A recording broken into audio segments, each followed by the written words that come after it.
인사혁신처장님, 잠수함 타보셨나요? 타보지 못했습니다. 우리가 영화나 드라마에서 보면 가장 두려운 고문 중에 하나가 빛이 들어오지 않는 독방에 가두는 것입니다. 바닷속은 더 두렵습니다. 빛도 맑은 공기도 소리도 없습니다. 한번 상상해 보십시오.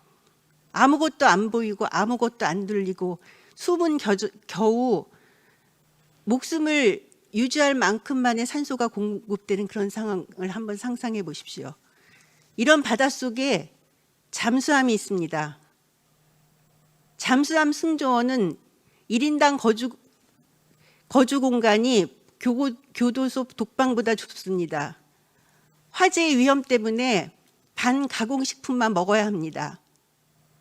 밀폐된 공간의 공기는 정화한다지만 신선한 대기와는 비교가 안 됩니다. 잠수함에서 상처가 나면 상처가 아물지 않습니다. 육지로 나오면 2, 3일 안에 다 치유가 되는데도요. 잠수함 승조원이 튼튼한 국방을 위해서 잠수함에 탑승할 때 어떤 각오로 탑승하는지 아십니까? PPT 띄워주세요. 네. 너희도 만일 피가 있고 뼈가 있다면 반드시 조선을 위해 용감한 투사가 되어라. 태극의 깃발을 높이 드날리고 나의 빈 무덤에 찾아와 한 잔 술을 부어놓으라. 그리고 너희들은 아비 없음을 슬퍼하지 마라. 윤봉길 의사가 의거 하루 전 두 아들에게 남긴 글입니다. 한 윤봉길함 승조원은 잠수함 임무를 위해 집을 나설 때 잠든 두 딸을 보면서 이 글을 되새긴다고 했습니다. 잠수함 승조원들은 바로 이런 각오로 잠수함에 타고 바닷속으로 3 내지 4주 동안 작전 임무를 합니다. 이 기간 동안 집과는 전혀 통화가 되지 않습니다. 다음 PPT 띄워주세요. 19년도에 잠수함 승조원을 144명 양성했습니다.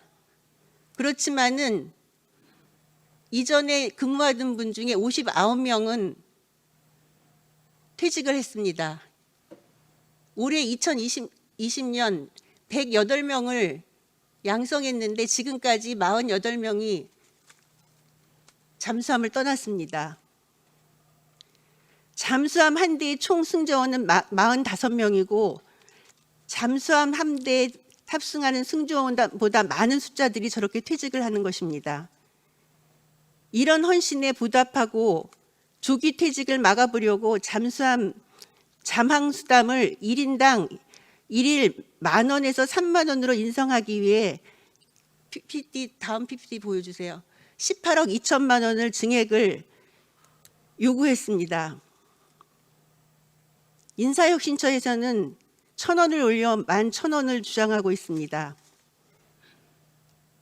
말씀드린 바와 같이 잠수함 부대의 실상을 이제 아시게 됐는데 이렇게 아시면서도 1,000원만 올려주시겠다는 말씀을 계속 하시겠습니까?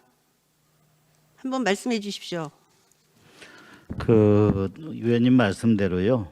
국방 최일선에서 위험을 무릅쓰고 의무를 다하고 계시는 특히 그 잠수함 승선 장병들에게는 저희가 별도로 사실은 그 승선 수당을 드리고 있는데요.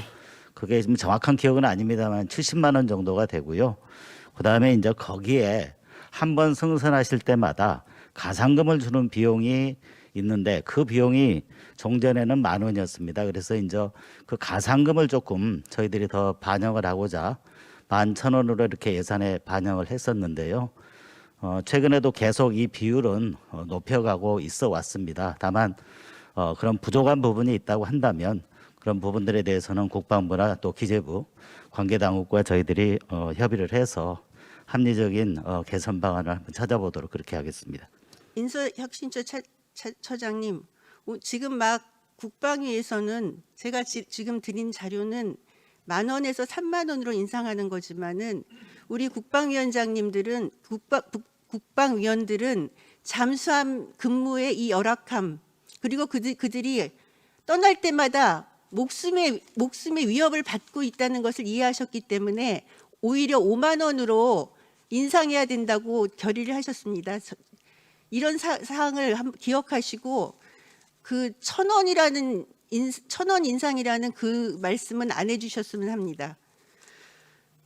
기재부 차관님, 예. 이 상태가 지속된다면 앞으로 새로운 잠수함은 계속 만들어지는데 잠수함에 탑승할 승조원은 없을 것입니다. 우리가 만든 잠수함은 고철 덩어리에 지나지 않죠. 그 잠수함을 타고 국방의 임무를 다할 사람이 없다면은 잠수함 승조원 유출 방지를 위해서 자망수당을 국방위원회에서 앞으로 요구하는 만큼 증액해 주실 것을 요청드립니다.